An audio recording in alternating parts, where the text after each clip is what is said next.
All right, everybody, welcome to another edition of Moonhawk Studios Presents. I am your host, Mac Paladin, and we're holding this show together with spit and baling wire as usual. Octua. Optimistic. Yeah. With me in the studio, as always, is my good friend Adam. Hello. Kevin in the house this week. Yeah, I'm back, and I brought some bubble tape.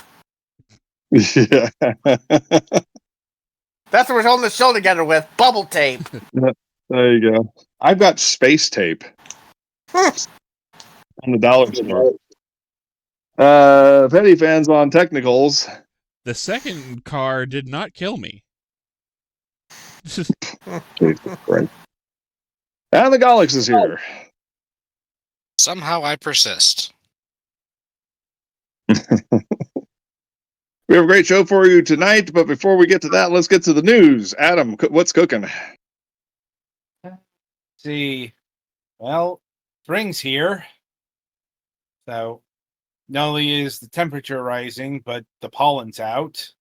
I'm glad I don't Oh, boy. have these, but there is a lot of pollen dust in, just gathering outside. I have to clean the car quite frequently. Yeah, that kind of level of pollen proliferation.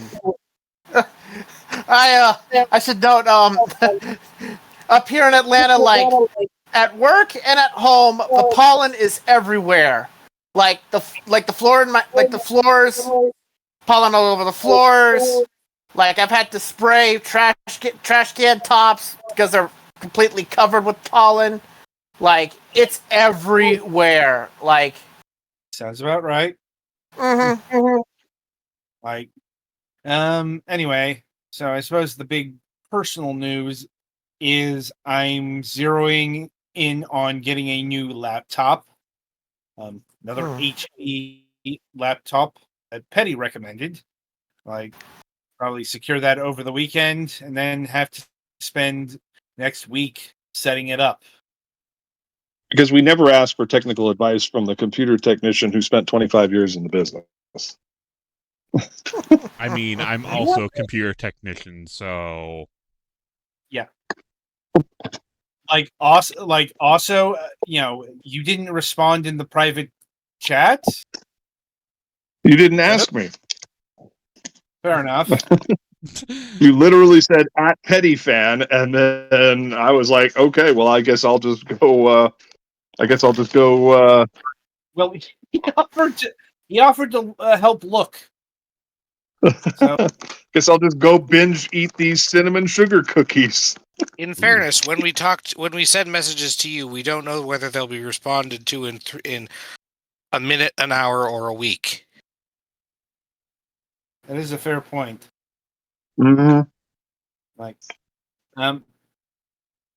anyway, I'm just fucking with you. we know.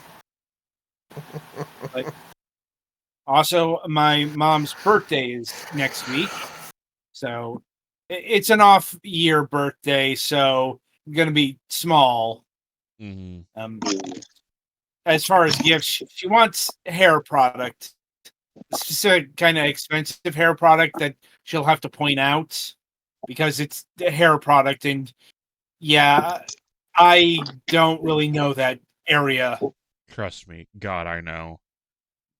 For me and my sister, we basically have the thing of she doesn't buy me video games or like trading card stuff unless it's specifically pointed out. I don't buy her makeup or hair products. Gotcha. Like, and that's my news. Kevin, what about you? How are you doing this week? Well, the reason I was out last week is because of the fact that at work we had our annual all hands meeting, which basically to go over the operations and stuff like that for mostly the new people. So yeah, I wanted to make sure that I had enough time with my certain someone, and that's why I took last week off. It's about to crank up and get really busy at the theater because the first big release of the year probably is this coming week. I was about to say, it's about that time, isn't it? Yep. Here's a hint. It involves a video game that you've probably played at least once, even if you don't admit it. It's a certain cubicle game, if you will. I have never in my life played Minecraft. Well, you're old, Max, so that makes sense. Yeah. I have also never in my life played Pokemon. Either the collectible card game or the games or the video games. I haven't either, actually, but we've been over my dislike of first-person movement games before, so. Yeah. Needless to say, anyway, more to the point, that's the first big movie, and then, of course, next month is May, and the summer we have Superman and Superman and the Fantastic Four coming around. So things are about to crank up, which is good for my bank account, obviously. Yeah. So, yeah, because I like how you said the first big release, totally ignoring Captain America. well, you know, I mean, Captain America was a big release, but you know, it's just get bigger with time. It's just, it was a long period of time where they really had nothing, and you know, Captain America didn't really pop off a big as much as probably people thought it was going to. But that's going to change, obviously, as we have summer coming around and school letting out and so on and so forth. So yeah, things are about to get busy at the theater, and you know, really, other than that, nothing much was going on over here. So, Petty, you're up. What's going on in your world? Well, if for those of you who were privy to the private business channel, my mom's car transmission had a critical failure. The best I can call it. I responded to them. I gave you a 4-letter response, and it wasn't even a swear. For those of you who need some explanation, my mom, we were going to Sam's Club, and she let her foot off the gas to like slow roll into the parking spot and then stop. When she took her foot off the gas, the car accelerated. It should not do that. No, not neat.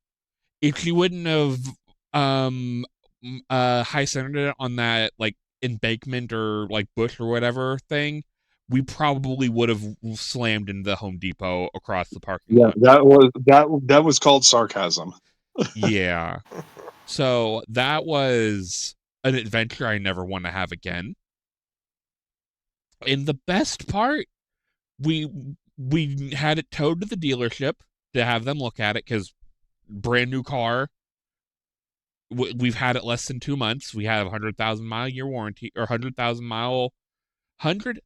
mile warranty on it, and they couldn't find what's wrong.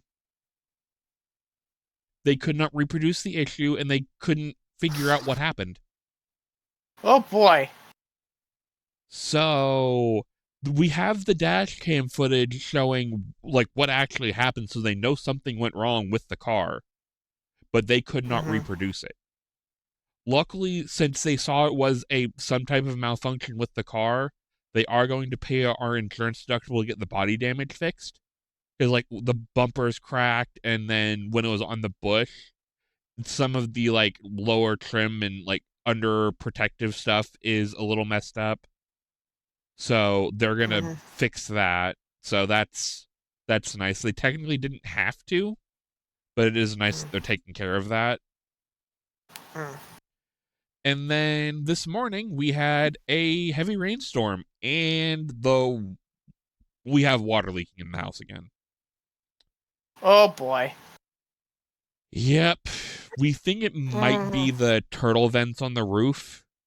So one of my buddies can get some construction grade silicone. And we have like aluminum tape. We got Flex Seal. We can make it so those damn things never leak again. So yeah, that's something that if it doesn't rain the rest of the week, we'll see about what we need to do to get up there and handle that. Mhm. So hopefully it's an easy fix and it's not, there's something else wrong, like shingles missing or some kind of hole that's not from a storm. Because our insurance will only cover storm damage. So if it's something not storm related, we need to pay for getting our roof replaced if that's what needs to be done. So that's fun. Wait, no, opposite of fun. Mhm. And then I think that's it for me. Just it would have been a quiet week if, car issues and then water ingress. So yeah, I guess Gulix, you're up. Nothing too much going on here. I am going to be away for Monday, Tuesday, Wednesday next week, though I should be back in time for shows, I assume. My family's going down to Rhode Island just to visit with my sister and check out my aunt and uncle's new house because they're moving down there to be closer to their son and his wife. And because of that, this I'm going partially because I have more vacation time than I thought, so I want to use some of it, and also to practice because I haven't really tried sleeping somewhere besides my house in a while. For May, when I'm going to be going somewhere for my grandfather's memorial ceremony. And because of that, well, because of the latter thing mostly, because it's not going to be here in time, I also put in an order for a new laptop that will hopefully be more reliable to use while I'm away from home.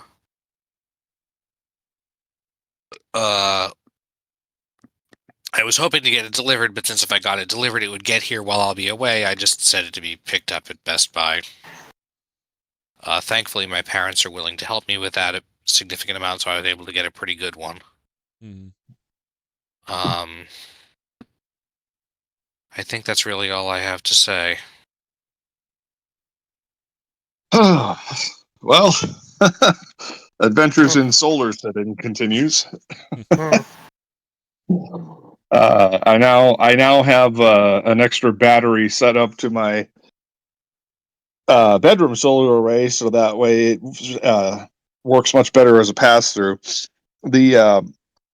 I bought these surplus solar panels from this place called Elliott's Electronic Supplies, and they're about 5 feet tall and about 2.5 feet wide, and they generate 240 watts of power each. They have a much higher voltage than the ones I got from Harbor Freight, so they rapid charge both batteries and my 350 watt generator in like an hour. But yeah, I have a superior charge controller and solar panels, and I'm actually going to get a third one for that array. To answer your question from the pre-show, I have a 700 square foot backyard that I set up these solar panels. I built a miter to rest the solar panels on, so that I can put them at a roughly 28-degree angle against the wall, and then I'm actually building an outdoor, what I call bus stop, out of pallets and 4x3s. And I'm actually going to put a roof on it and get another solar panel to put on top of that.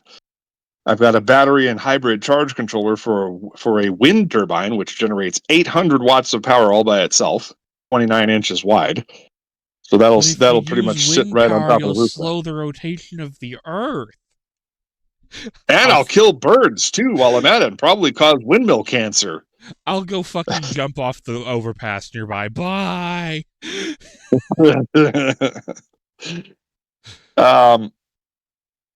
So yeah, so when all is said and done, I'm probably going to have about 2,800 watts worth of power generation per hour. And you're not Because going that's to be how limited solar. to just during the sun. Right.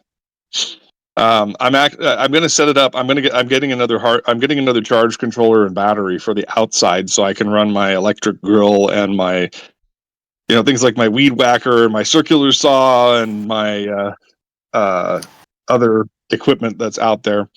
And then the kitchen array is going to be at least 400 watts. The bedroom array is going to be 720. When I'm done with it, it's going to be all in parallel, and it's exciting to me. I know nobody here gives a fucking shit what I'm talking about. I know who I am and I know what I'm about. Okay, building shit and solving engineering problems is my wheelhouse. I was a computer technician for 25 years, so solving impossible problems. It's like coming up with crazy solutions to impossible problems created by other fucking people is my bailiwick. While I was out, I also found 3 $250 battery backups that simply need new batteries.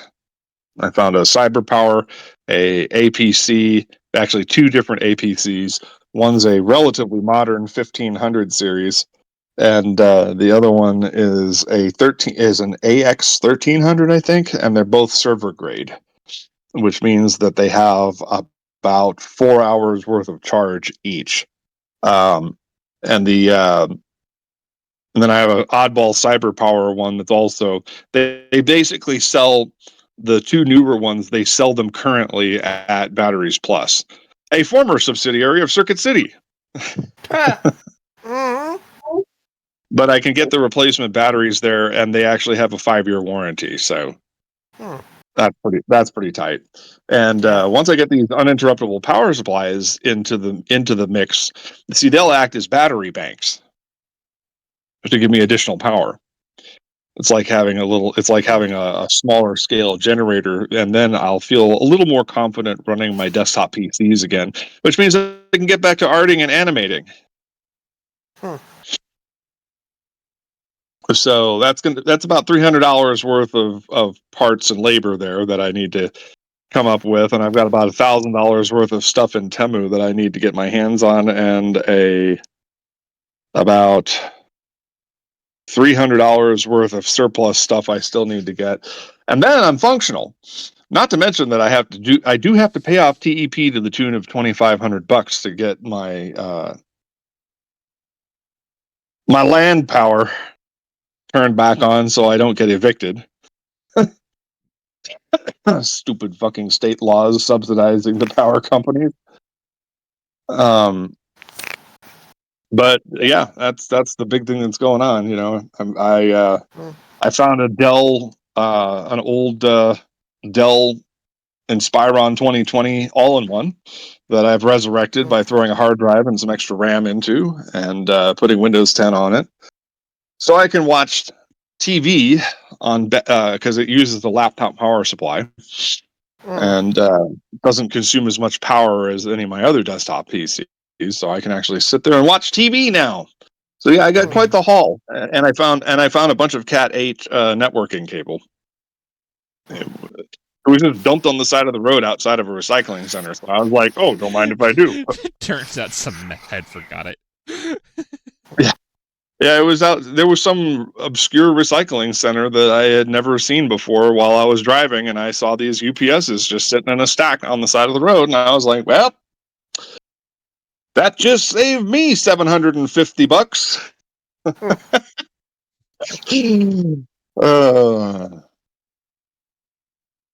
So yeah, I found a NAS case that I can throw a bunch of these 1 terabyte hard drives that Nathan gave me into. And then I'll have unlimited data storage. I'm sure you can imagine the echo of that statement. I'll add the reverb in post. Don't worry about it. Reverb. Yeah. Oh God.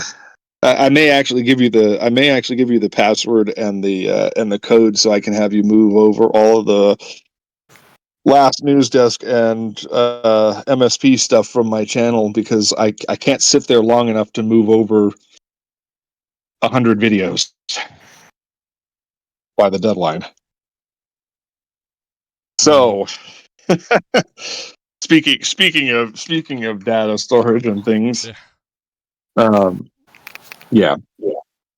So, but that's the fun part because I don't think I'm going to have all of this set up by the time the deadline crosses. But I did I have deleted all of my VODs down to my highlight VODs down to 377 total. Mm. I want to keep the Macross stuff. I want to keep the MS Saga. I want to keep the Langrisser stuff. Legend of Zelda: Link to the Past, all the Castlevania stuff, the long play of Final Fantasy IV, because that was the complete collection, and that was basically 3 whole ass RPGs that I did videos of.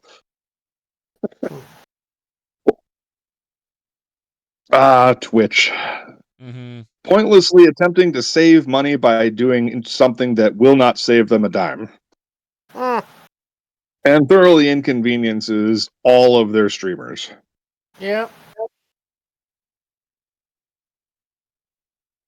Who knew? Those business geniuses at Amazon. All right, so that's it. That's it for now for the news. I'm sure I'll have something to put up on Twitter X later on when I'm not busy yelling at MAGAs and other type peoples for being stupid on the internet. All right, we got, as I said, we got a great show for you tonight. Our guest tonight is Joshua Cleveland of the adventure game Hotspot. Joshua, welcome to the program. Thank you. I feel welcome. I don't have news. I don't know what to tell you. I do actually. Can I start with some news? There is a skunk outside, and it smells so bad. And by bad, I mean freaking bad. This thing is. Oh man, it is ripe. I'm telling you. I have to bathe my house in tomato sauce. Hi, how's it going, everybody? Well, as I was going to say, we always lead off with tell us a bit about yourself and what you do. Yeah, my name's Joshua. I am an adventure game fan first and foremost. Radio host, owner of adventure game Hotspot, along with my co-founder Jack Allen. Let's see here. President of the official adventure game Hall of Fame, yada yada yada. Emphasis on the adventure game fanfare. We do that thing where we get all the developers of all these cool stuff together, and we and I do YouTube, lots of that stuff. Website, adventure game Hotspot, blah blah blah. There you go. Well, that's all right. Resume. All right. Well, we're off to a good start here. Let's not waste any time here. Adam, let's hit the ground running. Well, I mean, I suppose we should start at the root cause. That is adventure games. I'm assuming you grew up playing a fair amount of adventure games. Yeah, many nights with my buddy growing up, we'd each take turns in spending the night. When I spent the night over at his house, he played a game, and I had to sit there and watch and help him. Normally, those were the old Sierra adventure games. When he spent the night over at my place, I'd be playing LucasArts, and he'd help me, and it created a lifelong friendship in that way. I've played quite literally 600 to 700 point and click adventures. But what is an adventure today? Yeah, what is that? But I mean, it's a looser question than it used to be. Let's say that, because where do you want to throw something like the walking simulator? And other modern permutations of the adventure game. Or alternately, visual novels with some selections. Which definitely grew out of the adventure game tradition. We have basically coined the trifecta: story, navigation, exploration, essentially, and puzzles is what defines an adventure game. And that's kind of been picked up and used kind of throughout the industry. However, we also believe that it doesn't have to be just those type of things. There's always going to be a little bit of adventure in everything. It could have some action. It could have a little less action. It could be a visual novel. Just as long as we're having fun with it, let's just have fun with it, right? Mm-hmm. But Steam's wrong as to what an adventure game. I will say. Yeah. We used to argue about what is an adventure game versus what is an RPG based off of the old Nintendo posters. Right. But this is a bit different because, when we're talking about PC adventure games, we're talking about, usually a very specific genre, the point and click. Yeah, but in fairness, I wanted to throat people that would put The Legend of Zelda into the RPG category. I definitely think it's Zelda is an adventure, just an action adventure. It is a right. genre under a genre. Action adventure is a term that's been so overused. I'm not sure it has meaning anymore. Yeah, I mean, like any time that's else. That's what Sony uses to describe The Last of Us, for example. Oh boy. Yeah. But getting back to capital A, let's say, adventure games, was there a specific title that, I don't know, ignited your passion so much that you would dedicate your life to adventure games, basically? The first thing that jumps out to me that I'm always looking for, that nostalgia hit, that dopamine hit of nostalgia. The first game that I played to a completion, it was King's Quest V, which is frankly a terrible game. It's riddled it's still in problems. For terrible adventure game logic puzzles. Yes. But that was just something that I spent so much time on. I made maps of all of the mazes and the desert, and just something that I was living in. For the first time, it had voices. That was the first adventure game with voices, and I was just a niño. I was a small child, and that paved my way. I wanted to make adventure games or make art in some way. And me and my buddies, James, David, and myself, we were all just very massive adventure games. And somehow we all managed to be in the industry one way or the other. And now James kind of went a few steps higher and started making like Fallout games and stuff. He left us all behind, let's just say that. But yeah, that would be the game. King's Quest V. Yeah, I think King's Quest V was my first graphical adventure game. Mm-hmm. I do remember my father being into interactive fiction, Infocom, Zork, that deal, which is, an ancestor to the adventure game, let's say. Mm-hmm. Mine was the Interbank Incident on the Trash 80. I don't know that reference. The TRS-80, the Radio Shack TRS-80 computers. I go back to Commodore and Tandy, and that's about my my extent of knowledge that far back.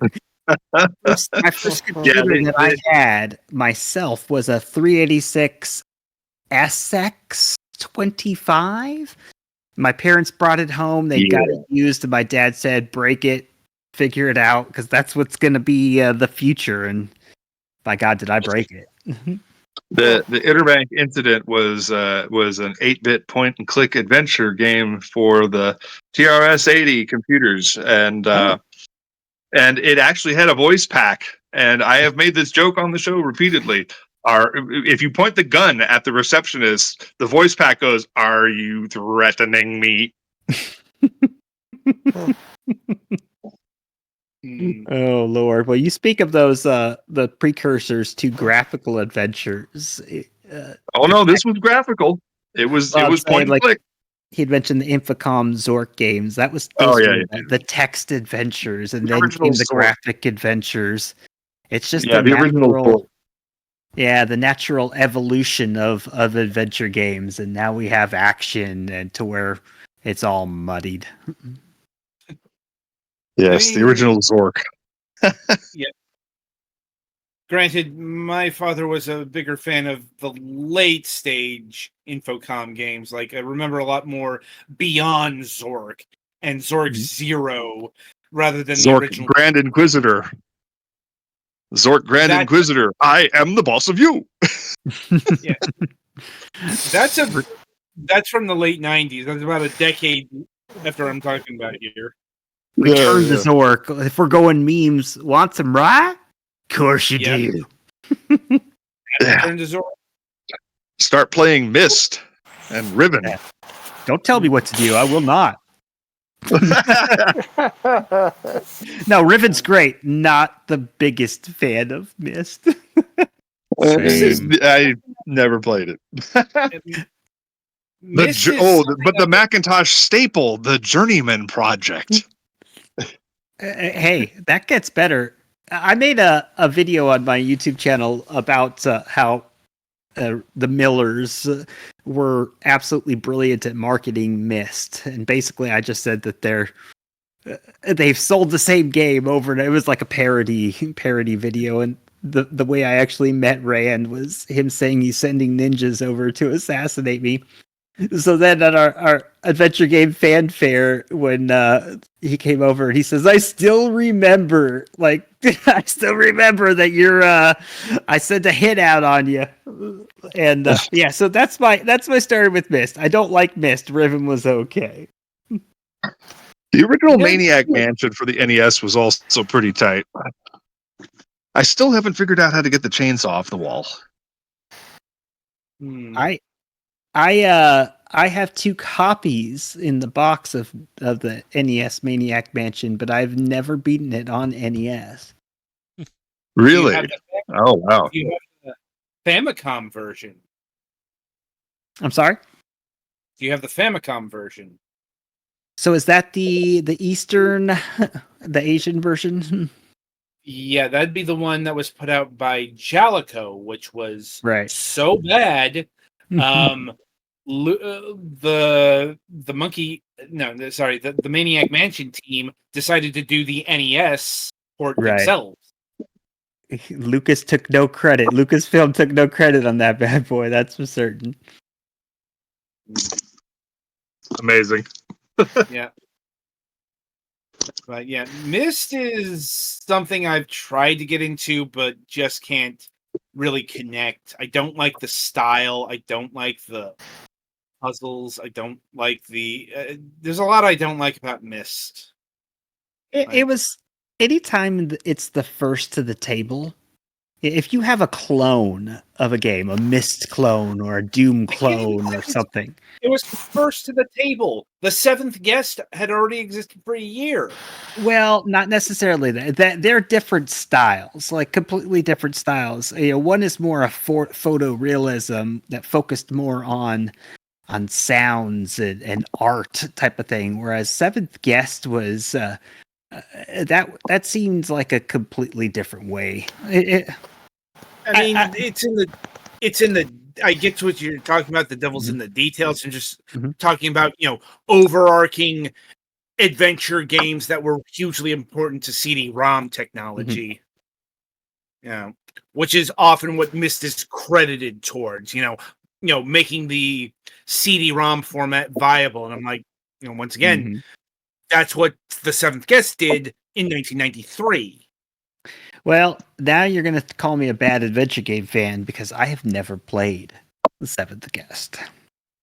Never done it. In fairness, I hadn't played the Seventh Guest until the remaster came out some time ago.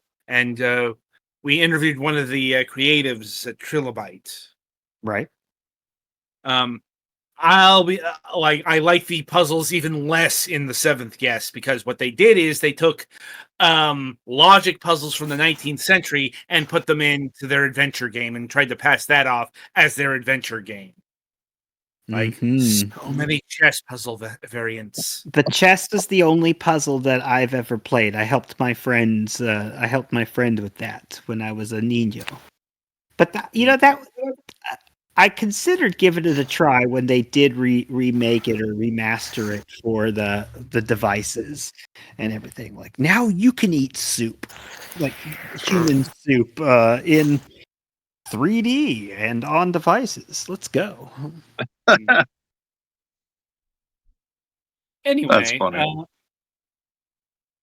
I suppose it's worth asking how you first got into, I don't know, all of this, so to speak. Being co-chair at the Adventure Game Hall of Fame and so on and so forth. Yeah. Can you hear me okay? I leaned back. I'm leaning back now. Yeah. You we can sound hear you. fine. Okay. Well, that's a good question. So, I've been making YouTube videos for a long time under several different several incarnations of this channel, and I was also a member of an older adventure game website called Adventure Gamers. That I guess they were before Adventure Game Hotspot. And our editor-in-chief, which is also a co-founder of Adventure Game Hotspot, he was, I guess we could call him a bigwig in the gaming industry. But so once he left Adventure Gamers,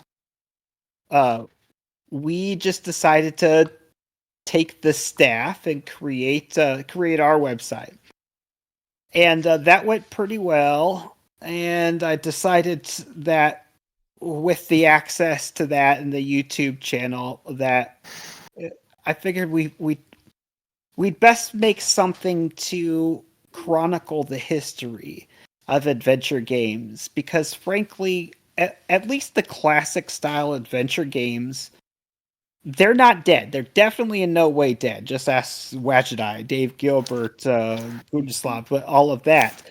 But our generation is not passing that over to the next generation. Eventually, the classic style games are going to be even more niche down than they are, which is hard to imagine. So, in an effort to chronicle, to leave some sort of legacy, we just decided to make an official, those types of things in an official capacity. And it's surprising that there had never been a U.S. based adventure game event before. So we decided to put together the official chair Hall of Fame, sanctioned with committees, blah blah blah. Partnered up with Ken and Roberta Williams of basically Sierra fame, the mother and father of adventure games, and made the fanfare, made the museum. That's a big, long-winded. Got to get Burger Becky. Come on, Rebecca Heineman. Well, there you go. And so it's through the website essentially that we wanted to make sure everything's good and build a brand that encompasses everything when it comes to adventure games. Well, that's certainly a noble goal. And remarkably expensive. I'm like, what's remarkable about the expense? Well, we have 26 staff members who write for our website, and I didn't think about all of that when I decided to open the website, and what was just a pet project and something that for my fandom Well, then it just started leading to all sorts of other different things, like producing games and just a lot of stuff that's ends up coming out of our pockets. But but that's okay because we love what we do and it's fun. It's a fun job. Well, I mean, that's good. Not just that you're enjoying doing it, but it's currently viable business-wise. Yeah, and in a world where, frankly, everything's AI, as a creative, I hate seeing so many websites who are just AI spamming articles, titles, and I can't handle that. And so I want something that's going to be human and real. And you're not going to get it unless you do it yourself, I suppose. A fair How about- statement, I think. How about you? Like, how did you guys get into this, into what you're doing? I was invited on somebody else's podcast to talk about my webcomics that I've been making since 1999, and then I never left. Oh, Yeah. now Yeah, back in 2007, 2008, I was on everybody and anybody's podcast, and Adam and I were effectively co-chairman of a forum for another webcomic, mhm. and I found out that Adam was doing college radio, Okay. and I said, Adam, how do you feel about doing a podcast? And he said, okay. Pardon Pretty my sure that's ignorance. about how it went down. Yeah. It- Everyone part- else says come along later. Yes. Yeah, Gallix and Petty Fan came along as part of a Kickstarter in 2013, and they just wouldn't leave. And then you found out I could run tech like a badass. Well, again, Debatable. I'm not completely familiar with all of your work. Can you tell us or tell me so I can look up what your webcomics are or were? I am Michael Prokop, creator of Starship Moonhawk. It's been on the web since December of 1999. Starship Moonhawk. Is it still? I remember we were having some trouble with websites. Well, the website's up. There's just no comics on it right now. The first 4 acts of Starship Moonhawk: The Mercadian Affair, which is being adapted into animation. If you go to my YouTube channel, the Moonhawk Network, Okay. you will find the adaptation of the webcomic into animation form. And I'm gonna have to do that. As well as some of the archive of our show. Unfortunately, the talk show era is still, what I have recovered of it is still on my old Macintosh hard drive. Gotcha. Well, I'll And have to take a look at that. that's a story in phases. A lot I of am a streaming novelist. is part of those phases. And I also have a sort of blue side or pink side or triple X side, if you will, with this account, Mace Palladino. Created the adult webcomics Peppermint Saga and Ship in a Bottle in 2009 and 2007, or 2007 and 2009 respectively. I feel like there's an adult theme in those titles there. Yeah.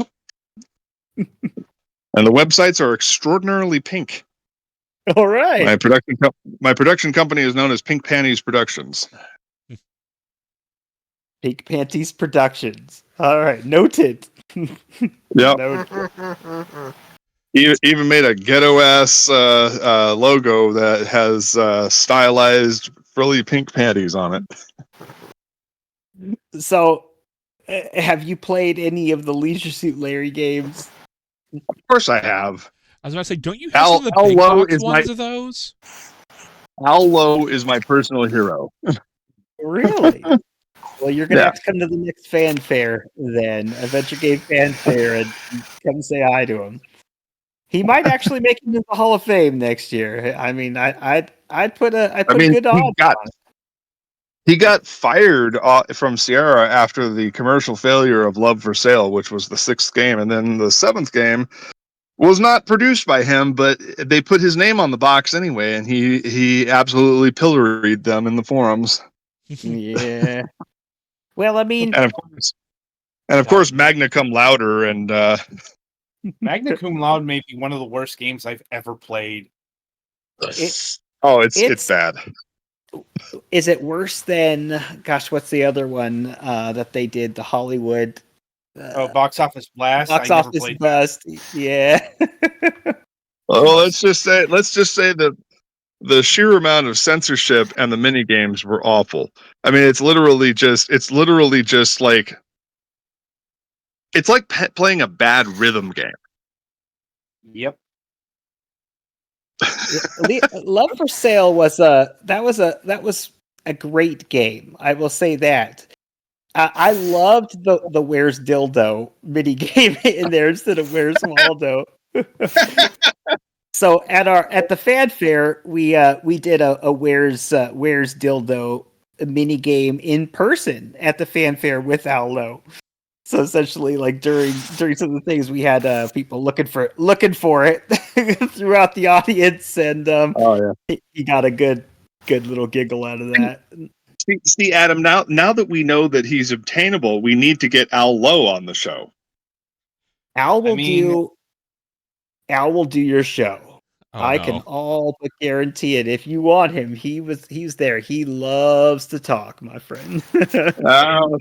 If something can be arranged. Oh boy. Oh no, there's gonna be email addresses being slid under the table, isn't there? We can handle that later. We got to have him on the show. But I mean, we've had Rebecca Heineman on both podcasts multiple times. Yeah. Hell, I think Becky's hiding out in the Discord somewhere. She's probably listening to the show right now. Hi, Becky. Yeah, there we go. All right, so since I've basically taken over hosting this part of the show, let me throw a theme at you guys. You do know that the slogan of this show is professionally unprofessional. And thanks to Nakatalili, professionally unprofessional, and also thanks to Nakatalili from one to Japan. Well, see, I like doing other people's podcasts because on mine we stay pretty tight. So I enjoy being silly and going around all over the place. So here, let's do that. All right. So I'm doing a video that I'm basically casting the new Zelda movie wrong. I'm casting it wrong. Essentially, I'm making fun of the possibility that it's probably going to be cast completely disastrous. So here we go. Let's throw some things out here. First things first. What's your opinion? Which Hollywood star should we cast as not Zelda, not Link? Let's start with let's just start with Ganon. Oh boy. What's that? I said Ashton Kutcher. Well, I need someone with a really good, intimidating voice. No, that's the point. We're doing it wrong. We're getting the sarcasm out here. That's the whole point of this video. Then sarcastically, Chris Pratt is everyone. Okay. Just like a full-on Chris Pratt doing. Yeah. Oh, whoever the hell it was that did Mario. No, you know what? I know who should play Ganon. One of those comedian movies where the comedian plays everybody. I think there's at least 2 different comedians that have done this. It's a toss-up between Mr. Bean and William Shatner. Mr. Bean and William Shatner. You're gonna like Tyler Perry, who does everything, or who's the person that does like Mama's House or whatever? You mean Matilda? Matila's House, yeah. Tyler Perry. Yeah, that's Tyler Perry. Here's a quote from Tom Rothman, who is the you guys know with Sony and everything. He's involved in this. It says. He says the movie is being directed by, yes, you know, Shigeru Miyamoto, a true genius in the world, and truly has a strong vision. You only have to look at Mario Brothers to see. Oh, stop right there. Chris Pratt confirmed, right? Sure. No, wait a minute. Wait a minute. Which Mario Brothers? The animated one or the live action one? God, He's talking about the live action movie, right? I think we need some. I think we need some which John live Leguizamo action love. movie? I think we need some John Leguizamo love here. All right, so let's go down the line here. Hey, listen. Danny DeVito. Wait, no, that would be a good one. I mean, it's a toss-up between Danny DeVito and Rhea Perlman to play Navi. And guest starring Whoopi Goldberg as the Triforce. It's the turn. Whoopi Goldberg is, oh no, so that's a dangerous game. We got to be careful with that. The entire cast of The View as the three goddesses. No, because now I'm thinking of Rosie O'Donnell as fucking one of the goddesses, and I hate this. Kevin Hart as the Bat. God. Okay, no, I got this. Take this, Samuel L. Jackson. I've got the naughty now. This just Ellen DeGeneres. Well, I mean, you're giving something to do. Not like she's doing anything anymore. That's right. It doesn't matter what character she plays. We got to get Christiana Loken Oh my god. and Jamie Preston. Absolutely critical. If you're gonna do a bad fan casting of anything, you absolutely must have those actors. What about Ipa? Okay, but is it old Impa or hot Impa? Well, Sofia that's Vergara. the thing. And she changes it every stinking game. Sofia Vergara as Impa. So if we're doing it wrong, if we like, She we're has to do it with full Colombian accent. she can do it. Oh man. Okay. Okay. Let's do this. One more. I'll throw one more at you. All right. Dick or tree. Who's playing the tree? Morgan Freeman. Samuel L. Jackson. I already did Samuel L. Jackson. Get in my mouth, motherfucker. Yeah, no, Mike Myers is the dick. If Robin Williams was still alive, that would be Oh, no, so that's the thing, is that if Robin Williams was alive, unironically, he should have been in the movie, although probably as like Tingle or something. okay. Yeah. No, if Robin Williams was still alive, it would be The Legend of Zelda starring Robin Williams and no one else. Well, you know The Rock is going to be in this. Except for Zelda Williams, who would be playing Zelda. The Rock would just be playing The Rock, literally.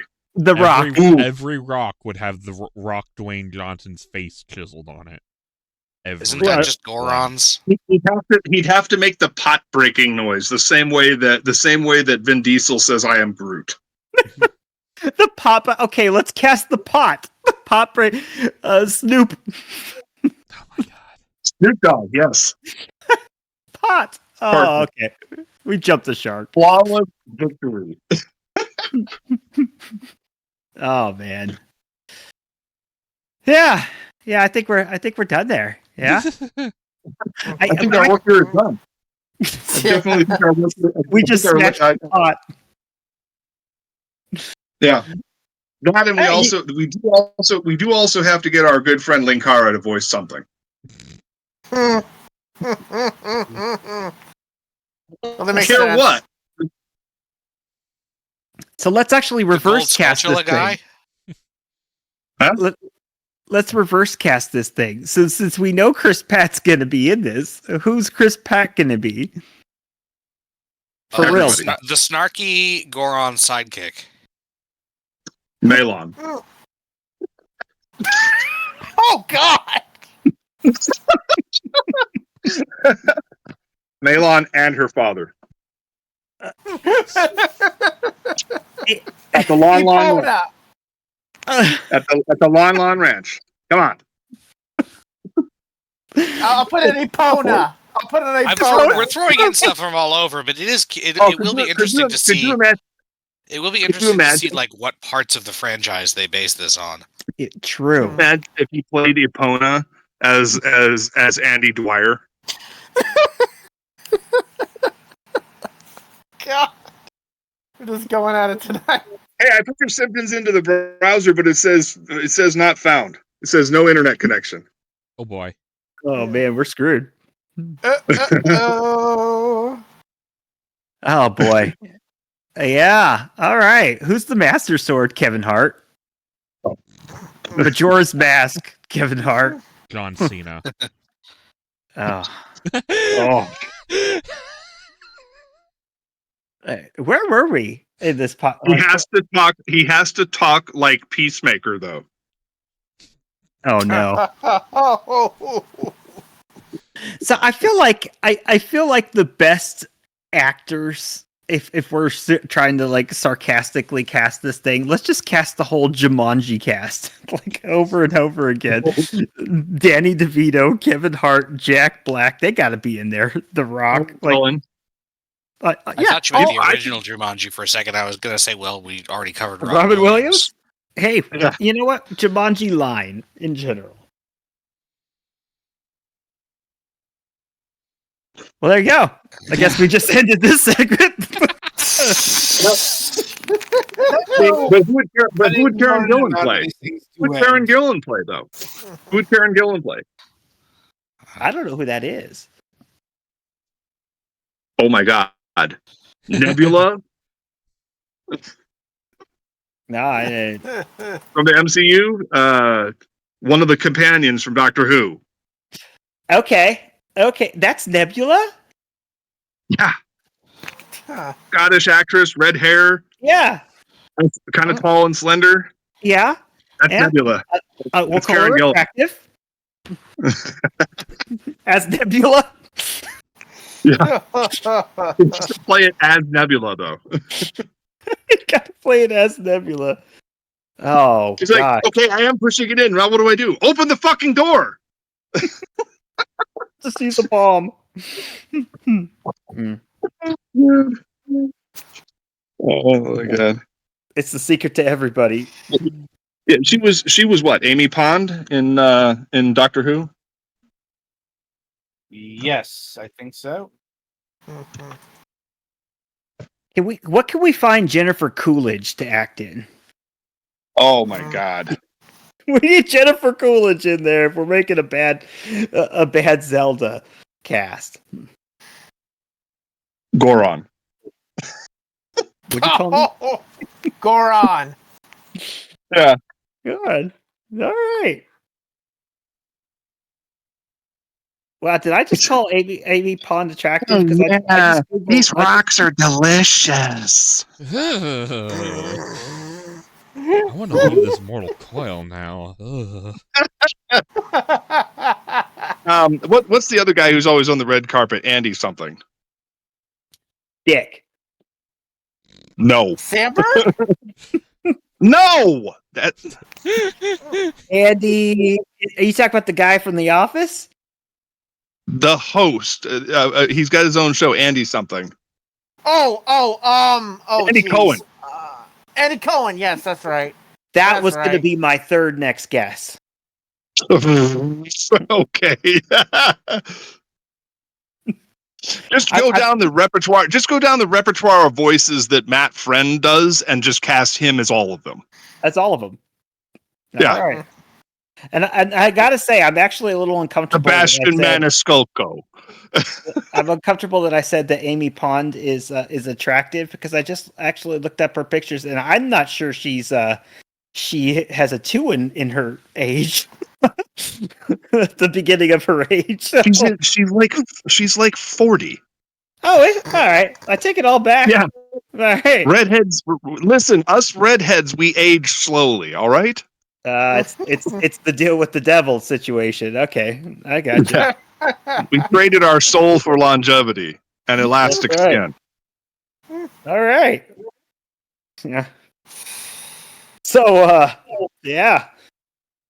How about those adventure And my 6 is everybody else, and my 6 is everybody else's 12 on the pain scale. No. Apparently, the character of Amy Pond was 19 at the start of her story, minus the flashback where she was a 7-year-old. But we're obviously not talking about that. But she was there for quite a while. So, Well, I mean, and the actress, I think, was older. Didn't she accompany David Tennant back in the now we're going back to 2005, so that's 20 years ago. He started with Matt Smith. Yeah, Amy Pond is. She started with Matt Smith. Okay, so what? 2008, 11. 2010, 10. Yeah, 2011. When the hell did Peter Capaldi take up? I don't fucking know this stuff. I'm trying to I'm spreading my nerd cred too thin here. All right, too many fucking subjects. Well, she was born in 1987, so she was older than that. All right. So I'm moderately older than her. Okay. So The actress, that's I all right. mean, was. Not the character. The character was what I said. All right. Peter Capaldi started in 2014. I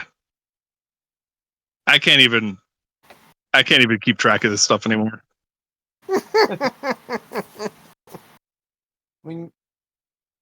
Lord knows I keep trying. What were we talking about again? Oh no, I'm sorry I derailed us. That's that one's gonna be on me. Yeah, like I've been a radio host for a long time, but I usually have a producer that's telling me when to go, when to slow down, and We don't have one of those. Yeah, I'm the executive producer. That? Yeah. I'm the executive producer of this. I don't know what the hell you're talking about. I'm over here making cut gestures to the ether because no one can see me. No one can see. It's great too when you got one of those engineer guys too, who are actually making things work. Eddie fan. You just show up and you just show up and start talking as if you know what you're doing. It's great. I love it. I'm having like a flashback to the Dave Shelley and Chainsaw show back in San Diego. Shooting. All right, what's your next segment, boys? our next segment's entertainment news, but yeah, that's. Have we actually completed the interview? I've lost track. I have no idea. Where am I?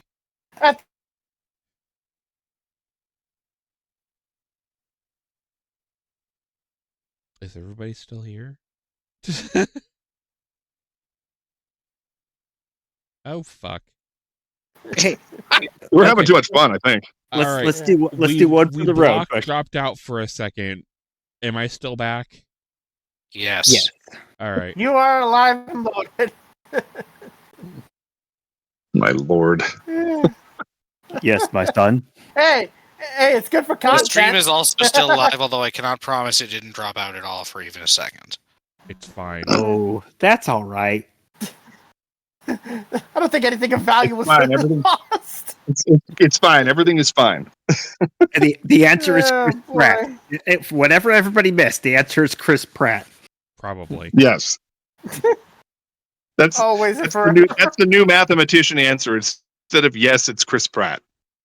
Okay, so let's do this. Let's do this on the way out. I'm gonna ask you a question with 1 minute or less answer, and then you will subsequently ask me a question, and then we can find some closure to this thing. So, to quote the legendary Korn, are you ready? Sure. I'll try. Okay. What is an upcoming classic style adventure game that either of you are excited for? Ooh. This is probably an Adam question. Yeah. How classic style does classic have to be? Like point and click. We'll go point and click adventure. So I this is mean, where I'd, all this is you, where I'd it's all throw an you, Ace Adam. Attorney game at you if there were any announced. Objection! Listen, I'm on the adventure game of life driving Uber, so I don't need any video games at this point. Grand Theft Yeah, Auto well- 6. Looks like it's Yeah. not an adventure game, dude. GTA. well, the obvious answer would be Old Skies. But let's see. Other adventure games is. Are you familiar with that one called Father I Lied or something along those lines? No. Or my I- father. Yeah. Let's Well, see. that's it, everybody. Good night. Damn it, Adam, you ruined it. Adam, what's the one that our friends over at Watch It Eye are doing? Was that the excavation That's of Hobbs Old Town. Barrow, or was there a different one? No, Hotspot was last year. That's been excavated Okay. 2 years ago. Right. Well, I tell you what, we took a big hit because we gave that a Metacritic score of 66. I shouldn't say, yeah.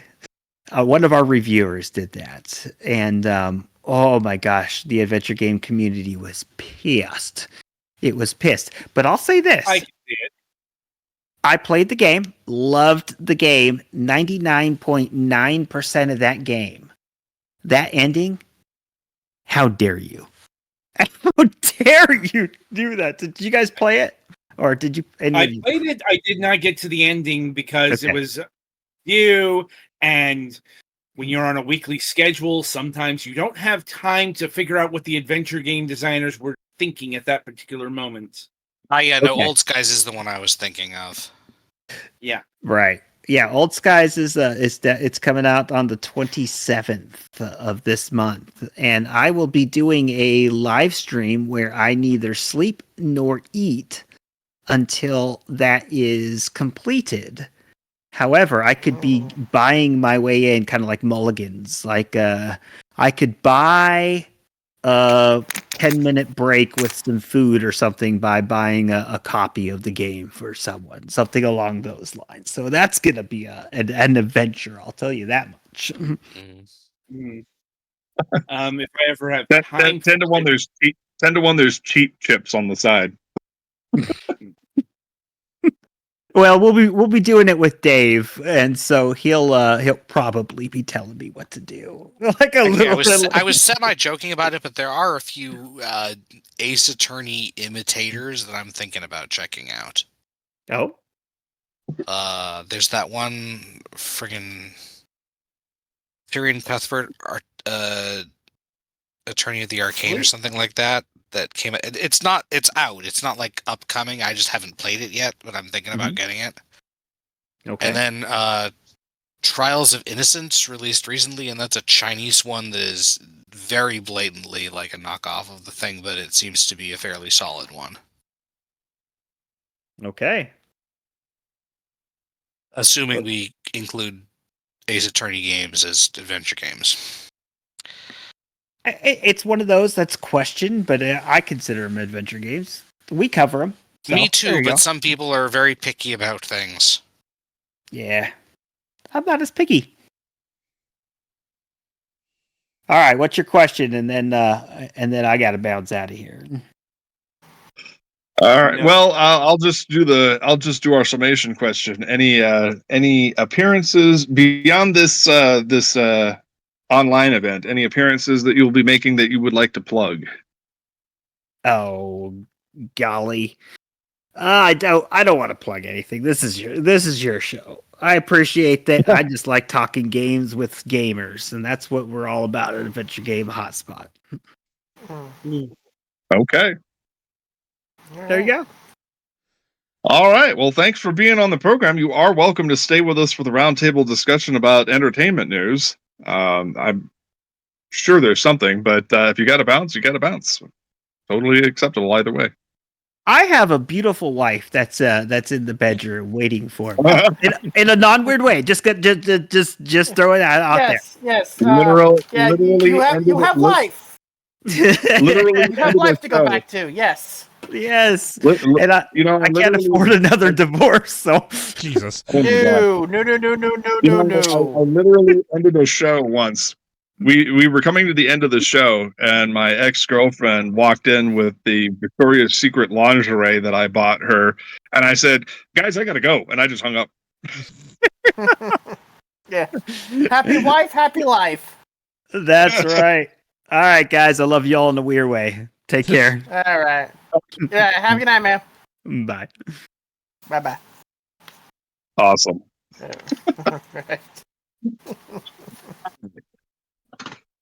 I don't know how the hell we can top that, but Adam, let's give it a shot. What's in the news? What's in the Unfortunately, we have entertainment to go- biz? Yeah, unfortunately, we have to go in the complete other direction here because, well, Val Kilmer died the other day. Oh no! Yeah, apparently, yeah, he's been having health issues for a while, and it looks like he finally succumbed to them. Apparently, he died of pneumonia. Yeah. That's not No. surprising though, given the fact that he clearly had some kind of cancer and respiratory problems. And all you have to do is look at his last film appearance, which was in Top Gun Maverick. He was not looking too good. They said it was Right. extraordinarily painful for him to even be there. Mm-hmm. Yeah, You can granted, tell. Val Kilmer hasn't looked good in a good long while. Mm-hmm. Yeah, but Yeah. you know what? He was at least in like he had that really bad overweight period, and then he had the on death's door period, and so when he was in Maverick, he looked a little better. Like he looked a little closer to his old self. Like he was in pretty good fitness shape. That could also be just like digital touching up. Like we the viewer are never gonna really know if they had to do anything digital to make him look better, because I doubt they're gonna tell us that. Because it wouldn't be nothing for somebody in the CG team to do a little bit of touching up to make people think A little this digital man is makeup. basically, yes. Yeah. Because you wouldn't want to tell people, hey, yeah, our actor looks like he's on death's door. They're going to make him look as good as they possibly can, as long as he is fit to do the role. And even if he's not. Yeah. You laugh. There have been times that has happened. Yeah.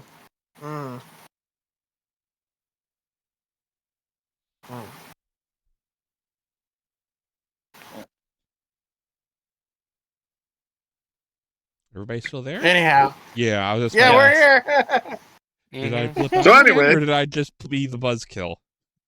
Yeah. No, No, it's you got- just a you got- case of- you got I was- Thanos. We were waiting for someone to. Yeah, we were waiting for someone to jump in. Yeah, Anyway. Yeah, anyway, you got Thanos. Anyway. so picking up from, I want to say last week, or at least recently, going back to the Looney Tunes, because Nope. Catch Up Entertainment has announced that they have formally acquired the worldwide rights to Coyote versus Acme for $50 million. $50 million. Mm-hmm. Quite the astonishing I price. need a line of credit for $50 million. That's basically what I'm assuming happened here, because I'm not sure where this company that I've never heard of before, the day the Earth blew up, cashed a really big check.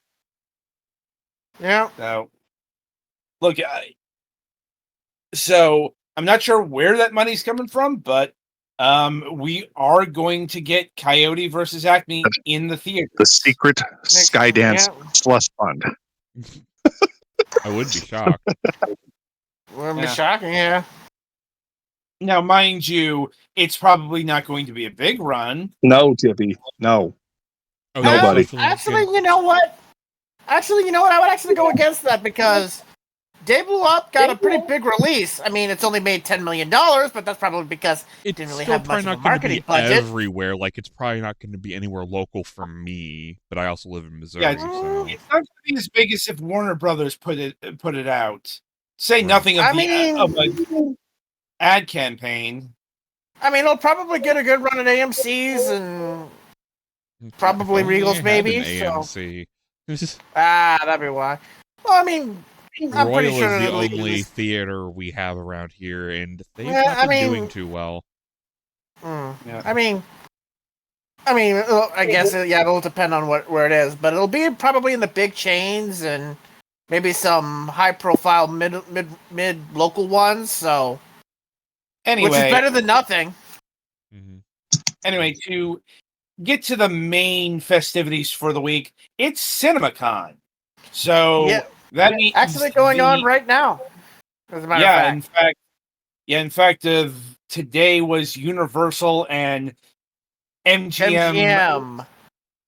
Or I guess now Amazon MGM. Yeah, it's but it's mostly MGM. Although they did announce that they're rebooting United Artists yet again. Like how Was many this the times have 15th they time? rebooted this? Yeah, I was about to say how many times have they rebooted the studio?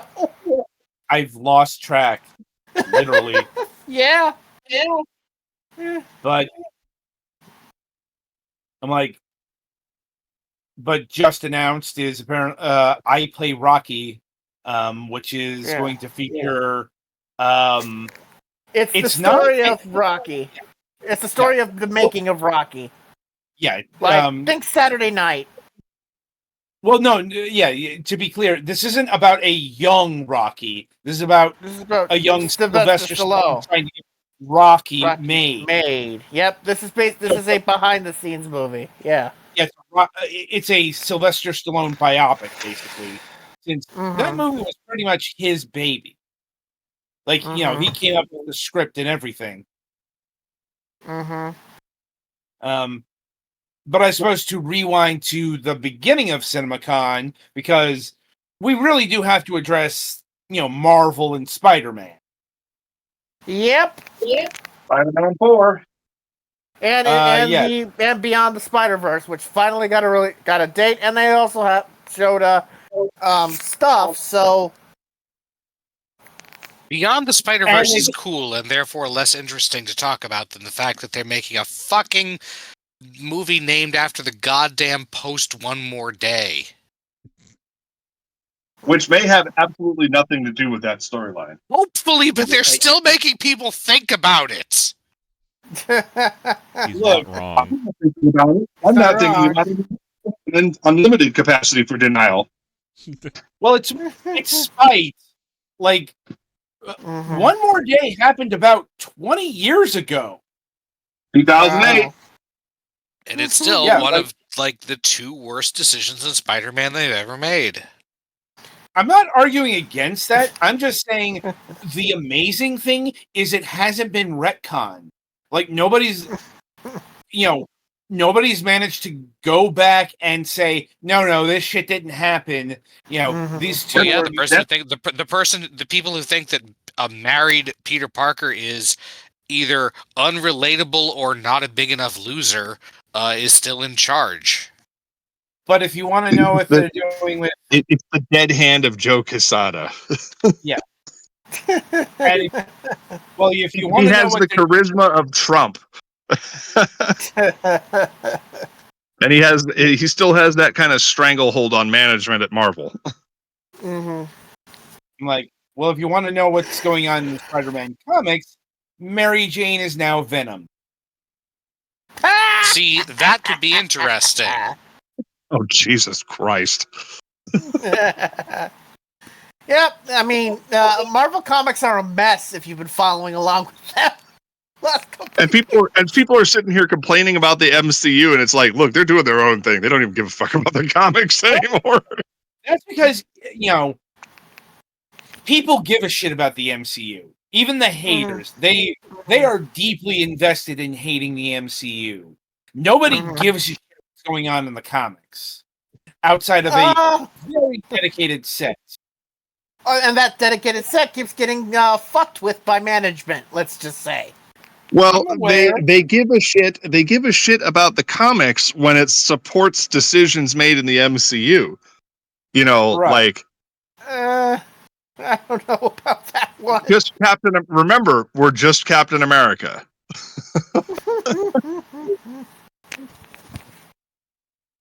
Anyway, I guess to diffuse that, MGM's bringing back the Thomas Crown Affair. Okay. This time with Michael B. Jordan. With who? Michael B. Jordan. Okay. Creed. Yeah, I know who the fuck he is, dude. I was like, hey. Okay, it's like, he did anyway. Anyway, also Killmonger in the MCU. Yeah. There's also this other little bit that I have no idea how this is going to fucking work. Oh boy. We do know what one of the things that Sony announced for 2028, do we not? So what they're going to do is they're going to release not one, not two, not three, but 4. Count them.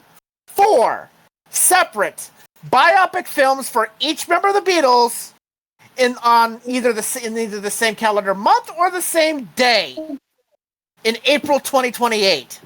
Are they just calling them John, Paul, George, and Ringo? I mean, probably. According to the article, it's just called the Beatles.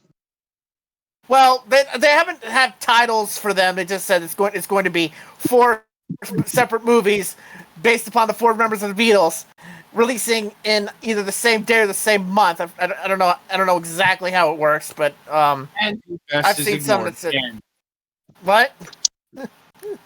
And Pete Best is ignored again. Yeah, because we're gonna get a Ringo Starr movie. That'll be interesting. No, it won't. But we're still getting notice them. how I was being exaggerating at the end there in sarcasm. Yes. Look, don't disrespect the drummer. He always gets more pussy than the keyboardist.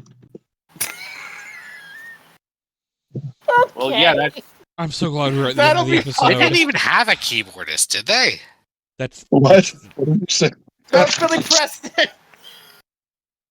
and I God think this is a almighty. good jumping Yes. off point. Drop. Yep. Cut it. Just drop the whole computer. Oh boy. Oh dear. Anyway.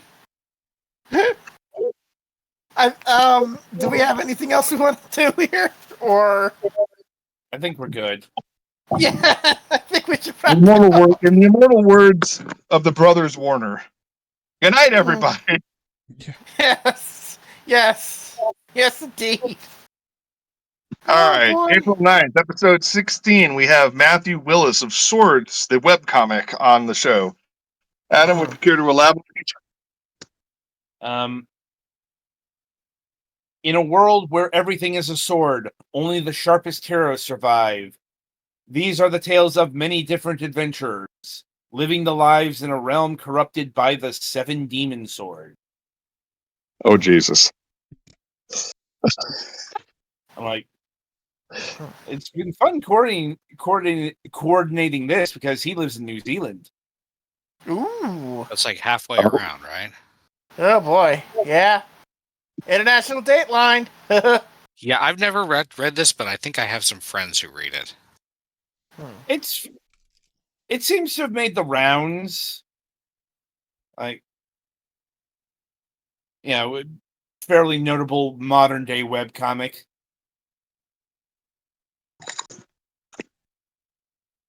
Well, all right then.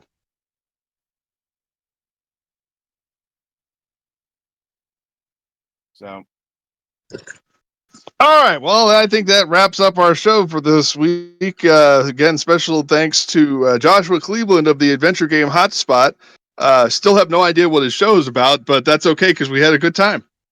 What it's all about. Yeah. Yes. When the guest absconds with the interview, Yes.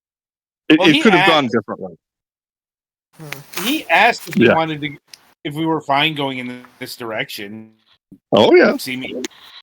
Hey, I mean, hey, if it works, it works. It worked. Unlike a certain somebody back in 2011.